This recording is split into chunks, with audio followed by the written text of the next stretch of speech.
Welcome back to JM academy. ഇന്നത്തെ വീഡിയോയിൽ NCLEX ആറിന്റെ അക്കലേഷ്യ എന്നൊരു ടോപ്പിക്കാണ് നമ്മൾ ഡിസ്കസ് ചെയ്യാനായിട്ട് പോകുന്നത്. സോ നമ്മൾ ഡയബറ്റിസ് മെലൈറ്റസ് ഹൈപ്പർ ടെൻഷൻ ഒക്കെ പറയുന്നത് പോലെ അക്കലേഷ്യ എന്ന് പറയുന്നത് വളരെ കോമൺ ആയിട്ടുള്ള ഒരു വാക്കല്ല. അതുകൊണ്ട് തന്നെ ആദ്യം നിങ്ങൾ ആ ഒരു പേരൊന്ന് ഫെമിലിയർ ആയി അല്ലെങ്കിൽ അതൊന്ന് പഠിച്ചു വെക്കുക. അക്കലേഷ്യ എന്താണെന്നും അതിന്റെ സ്പെല്ലിംഗ് എന്താണെന്നും ഒന്ന് മനസ്സിലാക്കി വെക്കുക. ഓക്കെ. സോ അക്കലേഷ്യ എന്ന് പറയുന്നത് GI ട്രാക്റ്റിന് സംഭവിക്കുന്ന ഒരു ഡിസീസ് ആണ്. അക്കലേഷ്യ എന്താണെന്നും അതെങ്ങനെയാണ് ഉണ്ടാവുന്നത്, ഇതിന്റെ സിംറ്റംസ് എന്തൊക്കെയാണെന്ന് നമുക്ക് ഡീറ്റെയിൽഡ് ആയിട്ട് നോക്കാം. സോ ഞാൻ പറയുന്ന കൂട്ടത്തിൽ തന്നെ നിങ്ങൾ പഠിച്ചു പോവുക. വീണ്ടും അക്ലേഷ്യ പഠിക്കാനായിട്ട് ഒരു ടൈം സ്പെൻഡ് ചെയ്യാതെ ഈ വീഡിയോ കഴിയുമ്പോൾ നിങ്ങളും അക്ലേഷ്യ എന്താണെന്ന് ഒരിക്കലും മറക്കാത്ത രീതിയിൽ മലയാളത്തിൽ പറഞ്ഞ് മനസ്സിലാക്കി വെക്കുക. സോ നോർമലി നമ്മൾ ഫുഡ് കഴിക്കുമ്പോൾ നമ്മുടെ മൗത്തിൽ നിന്ന് നമ്മൾ ച്യൂ ചെയ്യുന്ന ഫുഡ് ഈസോഫേഗസിലൂടെ, അതായത് ഈസോഫേഗസിനെ നമ്മൾ ഫുഡ് പൈപ്പ് എന്നാണ് പറയുന്നത് അല്ലെ.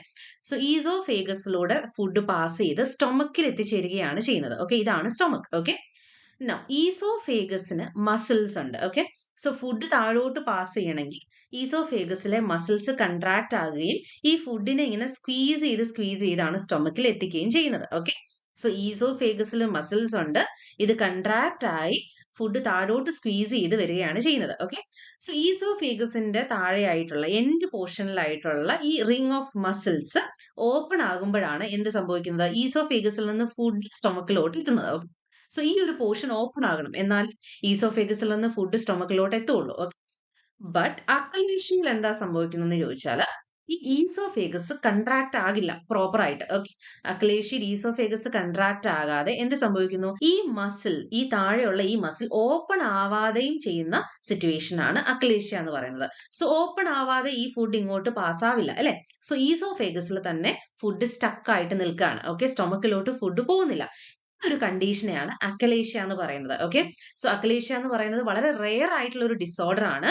സോ ഈസോഫേഗസ് കൺട്രാക്ട് ചെയ്യാതെ ഫുഡ് ഈസോഫേഗസിൽ സ്റ്റക്കായി നിൽക്കുകയാണ്, സ്റ്റൊമക്കിലോട്ട് പോവാതെ. ഈ ഒരു കണ്ടീഷനാണ് അക്കലേഷ്യ എന്ന് പറയുന്നത്.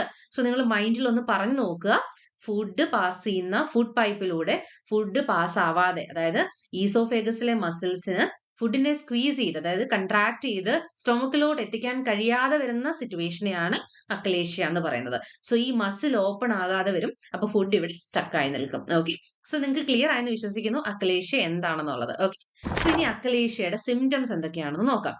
സോ നോർമലി നമ്മൾ ഫുഡ് കഴിക്കുമ്പോൾ ഫസ്റ്റ് സിംറ്റം എന്ന് പറയുന്നത് മേ ബി ഫുഡ് മുകളിലോട്ട് വരാം അല്ലെ, ഫുഡ് മുകളിലോട്ട് വരാം, അല്ലെങ്കിൽ സ്വാളോ ചെയ്യാൻ പറ്റാത്ത അവസ്ഥ, ഡിസ്ഫേജിയ എന്നുള്ളൊരു സിംറ്റം ആണ് വളരെ കോമൺ ആയിട്ട് ഈ ഒരു കണ്ടീഷൻ ഉണ്ടാവാൻ ചാൻസ് ഉള്ള ഒരു സിംറ്റം. സോ അക്കലേഷ്യ ഉള്ള ഒരാൾക്ക് ഫുഡ് സ്വാളോ ചെയ്യാൻ പറ്റില്ല, അല്ലെങ്കിൽ ഡ്രിങ്ക്സ് സ്വാളോ ചെയ്യാനായിട്ട് പറ്റാതെ വരും. അതായത് ഡിസ്ഫേജിയ ആണ് മെയിൻ ആയിട്ട് ഇവിടെ സംഭവിക്കുന്നത്.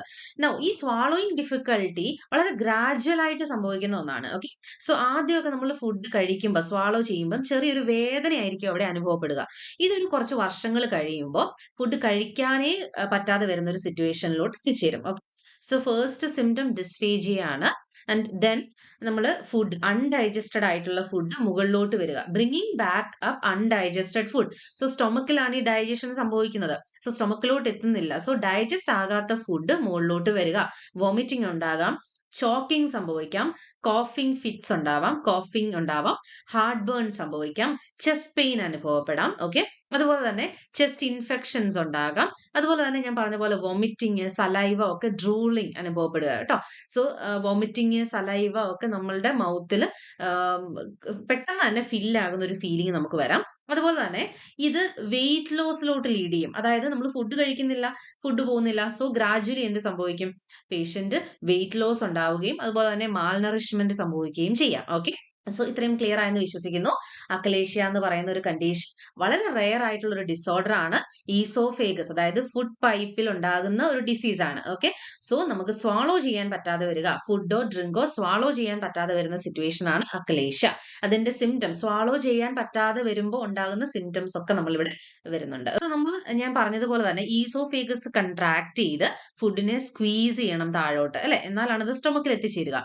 സോ ഇവിടെ എന്താ സംഭവിക്കുന്നത് വെച്ചാൽ ഈസോഫേഗസിന്റെ നെർവ്സ് പ്രോപ്പർ ആയിട്ട് വർക്ക് ചെയ്യാത്തപ്പോൾ, അല്ലെങ്കിൽ നെർവ്സ് ഡാമേജ് ആവുമ്പോൾ ഇത് സംഭവിക്കാം. ഓക്കെ, സോ നെർവ്സ് ഡാമേജ് ആകുമ്പോൾ എന്താ സംഭവിക്കുക, മസിൽസ് വർക്ക് ചെയ്യില്ല അല്ലെ, ആ റിംഗ് ഓഫ് മസിൽ വർക്ക് ചെയ്യില്ല. ഓക്കെ, അപ്പൊ അത് ഓപ്പൺ ആവില്ല. ഈസോഫേഗസിന്റെ എൻഡ് പോർഷനിലുള്ള റിംഗ് ഓഫ് മസിൽ ഓപ്പൺ ആവാതെ വരുമ്പോൾ എന്ത് സംഭവിക്കും, ഈ ഒരു അക്ലേഷ്യ ഉണ്ടാകും. ഓക്കെ, ഇനി ഇത് ചിലപ്പം വൈറൽ ഇൻഫെക്ഷൻ ഒരു കാരണമായേക്കാം ഇതുണ്ടാവുന്നതിന്റെ.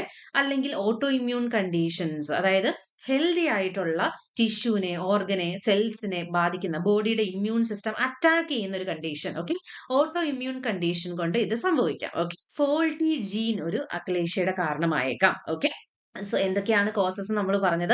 നെർവ് ഡാമേജ് ഒരു കാരണമാണ്. അപ്പം നെർവ് ഡാമേജ് കാരണം മസിൽസ് വർക്ക് ചെയ്യാതെ വരും. ഓക്കെ. മസിൽസ് വേണം ഇത് കൺട്രാക്ട് ചെയ്യാനായിട്ട്, അല്ലേ? മസിൽസ് കൺട്രാക്ട് ചെയ്യുമ്പോഴാണ് ഫുഡ് താഴോട്ട് പോകുന്നത്. അപ്പൊ നെർവ് ഡാമേജ് കൊണ്ട് മസിൽസ് കൺട്രാക്ട് ചെയ്യാതെ വരും, അല്ലെ? അത് കഴിഞ്ഞിട്ട് പിന്നെ നമുക്ക് വൈറൽ ഇൻഫെക്ഷൻ അല്ലെങ്കിൽ ജനറ്റിക് ആയിട്ടുള്ള ഒരു ഫോൾട്ടി ജീനിന്റെ കാരണം കൊണ്ട് ഇതുണ്ടാവാം. അതും അല്ലെങ്കിൽ പിന്നെ ഓട്ടോ ഇമ്മ്യൂൺ ഡിസീസ്. സോ ബോഡിയുടെ ഇമ്മ്യൂൺ സിസ്റ്റം ഹെൽത്തി സെൽസിനെയും ടിഷ്യൂനെയും ഓർഗനെയും ഒക്കെ അറ്റാക്ക് ചെയ്യുമ്പോൾ ഉണ്ടാവുന്ന ഓട്ടോ ഇമ്മ്യൂൺ കണ്ടീഷൻ ഇതിനൊരു കാരണമായേക്കാം. ഓക്കെ. സോ നിങ്ങൾക്ക് എന്താണ് അക്ലേഷ്യ എന്നുള്ളതും സിംറ്റംസും കോസസും ഇപ്പൊ ക്ലിയർ ആയി കാണും, അല്ലെ? എഗെയിൻ ഞാൻ ഒന്നുകൂടെ റിപ്പീറ്റ് ചെയ്യാം. ഞാൻ റിപ്പീറ്റ് ചെയ്യുമ്പോൾ നിങ്ങളും പറഞ്ഞു നോക്കുക. അക്ലേഷ്യ എന്ന് പറയുന്നത് റെയർ ആയിട്ടുള്ള ഒരു ഡിസോർഡർ ആണ്. GI ട്രാക്റ്റിന്റെ, നമ്മൾ കഴിക്കുന്ന ഫുഡ് സ്റ്റൊമക്കിൽ എത്താതെ വരുമ്പോൾ ഉണ്ടാവുന്ന കണ്ടീഷൻ ആണ്. ഓക്കെ. അതായത് സ്വാളോയിങ് ഡിഫിക്കൽറ്റി ആണ് മെയിൻ ആയിട്ട് ഇവിടെ സംഭവിക്കുന്നത്. ഓക്കെ. സോ സ്വാളോ ചെയ്യാനായിട്ട് നമുക്ക് ഈസോഫാഗസിന്റെ മസിൽസ് ആവശ്യമാണ്. ഈ ഫുഡ് പൈപ്പിന്റെ, അതായത് ഈസോഫേഗസിന്റെ എൻഡിലുള്ള റിംഗ് ഓഫ് മസിൽസ് ഓപ്പൺ ആകാതെ വരുമ്പോഴുള്ള ഒരു കണ്ടീഷനാണ് അക്ലേഷ്യ എന്ന് പറയുന്നത്. സോ ഫുഡ് സ്റ്റൊമക്കിലോട്ട് പോകാത്തപ്പോൾ ഉണ്ടാകുന്ന എല്ലാ സിംറ്റംസും, ഡിസ്ഫേജിയ, വോമിറ്റിംഗ്, കോഫിംഗ്, ഓക്കെ, ചോക്കിംഗ്, അതുപോലെ തന്നെ ചെസ്റ്റ് പെയിൻ, ഹാർട്ട് ബേൺ, ഇതൊക്കെ അക്ലേഷ്യക്ക് ഉണ്ടാവാം. കോസസ് എന്ന് പറയുന്നത് എന്താണ്? ഫോൾട്ടി ജീൻ കൊണ്ടുണ്ടാകാം, വൈറൽ ഇൻഫെക്ഷൻ കൊണ്ടുണ്ടാകാം, ഓട്ടോ ഇമ്മ്യൂൺ ഡിസോർഡർ കാരണമാകാം. മെയിൻ ആയിട്ടുള്ള കാരണം എന്ന് പറയുന്നത് നെർവ് ഡാമേജ് ആണ്. ഓക്കെ. ഈസോഫാഗസിലെ നെർവ്സ് ഡാമേജ് ആകുമ്പോൾ മസിൽസ് പ്രോപ്പർ ആയിട്ട് വർക്ക് ചെയ്യാതെ വരുന്ന സിറ്റുവേഷനൂടെയാണ് അക്ലേഷ്യ എന്ന് പറയുന്നത്. ഓക്കെ. സോ നിങ്ങൾക്ക് ക്ലിയർ ആയെന്ന് വിശ്വസിക്കുന്നു. ഇവിടെ നിങ്ങൾക്ക് കാണാം, പിക്ചേഴ്സ് കാണാം. ഈ ഒരു മസിൽ ഓപ്പൺ ആവണം, എന്നാലേ എന്ത് ചെയ്യുള്ളൂ, സ്റ്റൊമക്കിലോട്ട് ഫുഡ് പോവുള്ളൂ. സോ ഇതിങ്ങനെ ക്ലോസ് ആയിട്ട് നിൽക്കുകയാണ് കേട്ടോ. അപ്പൊ ഫുഡ് ഇവിടെ സ്റ്റക്ക് ആവും. ഓക്കെ. ഇതിങ്ങനെ ക്ലോസ് ആയി നിൽക്കുമ്പോൾ ഫുഡ് സ്റ്റക്ക് ആവും. ഓക്കെ. ഇതാണ് അക്ലേഷ്യ എന്ന് പറയുന്നത്. ഇനി അക്ലേഷ്യ എങ്ങനെ കണ്ടുപിടിക്കാം? ഓക്കെ. സോ അക്ലേഷ്യ നോർമലി ഒരു investigation, like for example chest X-ray. Okay. So വേറെ എന്തെങ്കിലും കണ്ടീഷന്റെ ഭാഗമായിട്ട് ഒരു ചെസ്റ്റ് എക്സ്റേ ചെയ്യുന്ന സമയത്ത് ചിലപ്പോൾ അക്ലേഷ്യ കണ്ടുപിടിക്കാനുള്ള ചാൻസ് ഉണ്ട്. മാനോമെട്രി എന്ന് പറയുന്ന ഒരു ഡയഗ്നോസ്റ്റിക് ഇവാലുവേഷൻ ഇവിടെ ചെയ്യാറുണ്ട്. സ്മോൾ പ്ലാസ്റ്റിക് ട്യൂബ് എന്ത് ചെയ്യും, മൗത്തിലൂടെയോ അല്ലെങ്കിൽ നോസിലൂടെയോ ഈസോഫാഗസിലോട്ട് ഇൻസേർട്ട് ചെയ്യും. ഓക്കെ. സോ അതുവഴി മസിലിന്റെ പ്രഷർ മെഷർ ചെയ്യാനായിട്ട് സാധിക്കും. ഓക്കെ. സോ മസിലിന്റെ പ്രഷർ മെഷർ ചെയ്യാനായിട്ട് യൂസ് ചെയ്യുന്ന ഒരു ടെസ്റ്റ് ആണ് മാനോമെട്രി എന്ന് പറയുന്നത്. മാനോമെട്രി യൂസ് ചെയ്യുന്നത് എങ്ങനെയാണ്? നോസിലൂടെയോ മൗത്തിലൂടെയോ ഒരു സ്മോൾ പ്ലാസ്റ്റിക് ട്യൂബ് ഈസോഫാഗസിലോട്ട് ഇൻസേർട്ട് ചെയ്യും, മസിൽ പ്രഷർ മെഷർ ചെയ്യാനായിട്ട്. ബേരിയം സ്വാളോ, സ്വാളോ നമുക്കറിയാം, ഒരു ലിക്വിഡ് നമ്മൾ എന്ത് ചെയ്യും, പേഷ്യന്റിന് കുടിക്കാനായിട്ട് കൊടുക്കും. അതിനകത്ത് കെമിക്കൽ വേരിയം കാണും. സോ ഒരു ബേരിയം ഡ്രിങ്ക് കൊടുത്തിട്ട് എക്സ്റേ എടുക്കുമ്പോൾ ഡോക്ടേഴ്സിന് ക്ലിയർ ആയിട്ട് സ്റ്റൊമക്കിന്റെ മൂവ്മെന്റ് ഒക്കെ ഒബ്സർവ് ചെയ്യാനായിട്ട് സാധിക്കും. പിന്നെ ചെയ്യുന്നതാണ് എൻഡോസ്കോപ്പി. എൻഡോസ്കോപ്പി നമുക്കറിയാം, ഒരു എൻഡോസ്കോപ്പ് ത്രോട്ടിലൂടെ നമ്മളുടെ ഈസോഫാഗസിലോട്ട് ഇൻസേർട്ട് ചെയ്ത് മസിൽസ് കറക്റ്റ് ആയിട്ട് വ്യൂ ചെയ്യാനായിട്ട് എൻഡോസ്കോപ്പി ഹെൽപ്പ് ചെയ്യും. ഓക്കെ. സോ നോർമൽ ആയിട്ട് ചെയ്യുന്ന test chest X-ray, manometry, barium swallow അല്ലെങ്കിൽ എൻഡോസ്കോപ്പി. ഇതാണ് ഫസ്റ്റ് ചെയ്യുന്ന ടെസ്റ്റുകൾ എന്ന് പറയുന്നത്. ഇനി ഇതെങ്ങനെ മാനേജ് ചെയ്യാമെന്ന് നോക്കാം. ഓക്കെ. മെഡിസിൻസ് ലൈക്ക് നൈട്രേറ്റ്സ് അല്ലെങ്കിൽ നിഫിഡിപ്പിൻ മെഡിക്കേഷൻസ് യൂസ് ചെയ്യാം. ഇത് രണ്ടും യൂസ് ചെയ്യുന്നത് മസിൽ റിലാക്സന്റ് ആയിട്ടാണ്. ഓക്കെ. സോ മസിൽസിനെ റിലാക്സ് ചെയ്യാനായിട്ട് ഇത് ഹെൽപ്പ് ചെയ്യും. ഓക്കെ. അതുപോലെ തന്നെ മസിൽസ് റിലാക്സ് ആകുമ്പോൾ സ്വാളോയും കുറച്ചുകൂടെ ബെറ്റർ ആകും. ഓക്കെ. പെയിൻ കുറയും. മെഡിസിൻസ് എപ്പോഴും എല്ലാവർക്കും വർക്ക് ആവണം എന്നില്ല. ആൻഡ് മെഡിസിൻസ് കുറച്ച് സമയത്തേന് എന്ത് ചെയ്യുള്ളൂ, അത് ആ ഒരു പെയിൻ കുറയുകയും കുറച്ച് സമയത്തേന് ആ മസിൽസ് റിലാക്സ് ആകുകയും ചെയ്യും. പിന്നെ ചെയ്യുന്ന ഒരു കാര്യമാണ് stretching the muscles, balloon dilation എന്ന് പറയും. ഓക്കെ. സോ ബലൂൺ ഡയലേഷൻ എന്ന് പറയുന്നത് ഒരു ബലൂൺ ഈസോഫാഗസിലൂടെ ഇൻസേർട്ട് ചെയ്ത് ആ ബലൂൺ കറക്റ്റ് ആ റിംഗ് ഓഫ് മസിലിന്റെ അവിടെ എത്തുമ്പോൾ ഇൻഫ്ലേറ്റ് ചെയ്യാണ് ചെയ്യുന്നത്. അതായത് ഇത് ക്ലോസ് ആയിട്ടിരിക്കുന്ന ഈ ഒരു റിംഗ് ഓഫ് മസിലിനെ ഓപ്പൺ ചെയ്യാനായിട്ട്, അല്ലെ, സ്ട്രെച്ച് ചെയ്യാനായിട്ട്, മസിൽസിനെ സ്ട്രെച്ച് ചെയ്യാനായിട്ട് ഈ ബലൂൺ ഇൻഫ്ലേറ്റ് ചെയ്യും. ഓക്കെ. സോ അതാണ് ബലൂൺ ഡയലേഷൻ എന്ന് പറയുന്നത് കേട്ടോ. അതും സ്വാളോയിങ്ങിനെ ഹെൽപ്പ് ചെയ്യാം. സോ സെവറൽ ടൈംസ് ഈ ട്രീറ്റ്മെന്റ് ചെയ്യുന്ന സമയത്ത് ഈ സിംറ്റംസ് ഇംപ്രൂവ് ആകുകയും ചെയ്യും. ഓക്കെ. ബോട്ടോക്സ് ഇഞ്ചക്ഷൻ ആണ് നെക്സ്റ്റ് ഓപ്ഷൻ എന്ന് പറയുന്നത്. ഒരു എൻഡോസ്കോപ്പിലൂടെ ബോട്ടോക്സ് ഈ റിംഗ് ഓഫ് മസിൽസിലോട്ട് ഇഞ്ചക്ട് ചെയ്യാണ്. സോ അങ്ങനെ ആ മസിൽസിനെ റിലാക്സ് ചെയ്യാനായിട്ട് സാധിക്കും. Okay. But it take some time, like few months അല്ലെങ്കിൽ ഫ്യൂ ഇയേഴ്സിനുള്ളിലാണ് ഇതിന്റെ ഒരു എഫക്റ്റീവ്നെസ് നമുക്ക് കാണാനായിട്ട് പറ്റുന്നത്.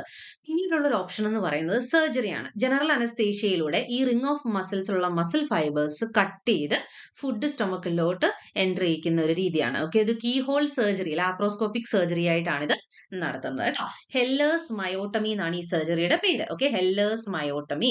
മയോട്ടമി എന്ന് പറഞ്ഞു കഴിഞ്ഞാൽ മസിൽസ് കട്ട് ചെയ്യുന്ന ഒരു സർജറിയാണ് അല്ലെ. ഹെല്ലേഴ്സ് മയോട്ടമി എന്നാണ് ഇതിന്റെ പേര്. ഓക്കെ, അത് പഠിച്ചു വെക്കുക എല്ലാവരും. ഓക്കെ, സോ എന്താണ് അക്ലേഷ്യ എന്നുള്ളത് നിങ്ങൾക്ക് ഇപ്പം ക്ലിയർ ആയി കാണും അല്ലെ. സോ മനസ്സിലാക്കുക എന്താണ് അക്ലേഷ്യ. സ്റ്റൊമക്കിൽ സംഭവിക്കുന്ന ഒരു കണ്ടീഷനാണ്. മലയാളത്തിൽ പറഞ്ഞ് നമ്മളെ തന്നെ പഠിപ്പിക്കുക. ഇടയ്ക്കിടയ്ക്ക് ഒന്ന് പറഞ്ഞു നോക്കുക. തന്നെ താനെ നോക്കാതെ പറഞ്ഞു നോക്കുക. അപ്പൊ പിന്നെ നിങ്ങൾ മറക്കില്ല. ഓക്കെ, സോ അക്ലേഷ്യ എന്നുള്ളൊരു കണ്ടീഷൻ നിങ്ങൾക്ക് ക്ലിയർ ആയെന്ന് വിശ്വസിക്കുന്നു. Thank you for watching this video. അടുത്ത ഡിസീസ് കണ്ടീഷൻ നമുക്ക് അടുത്ത ക്ലാസ്സിൽ ഡിസ്കസ് ചെയ്യാം. So thank you every one.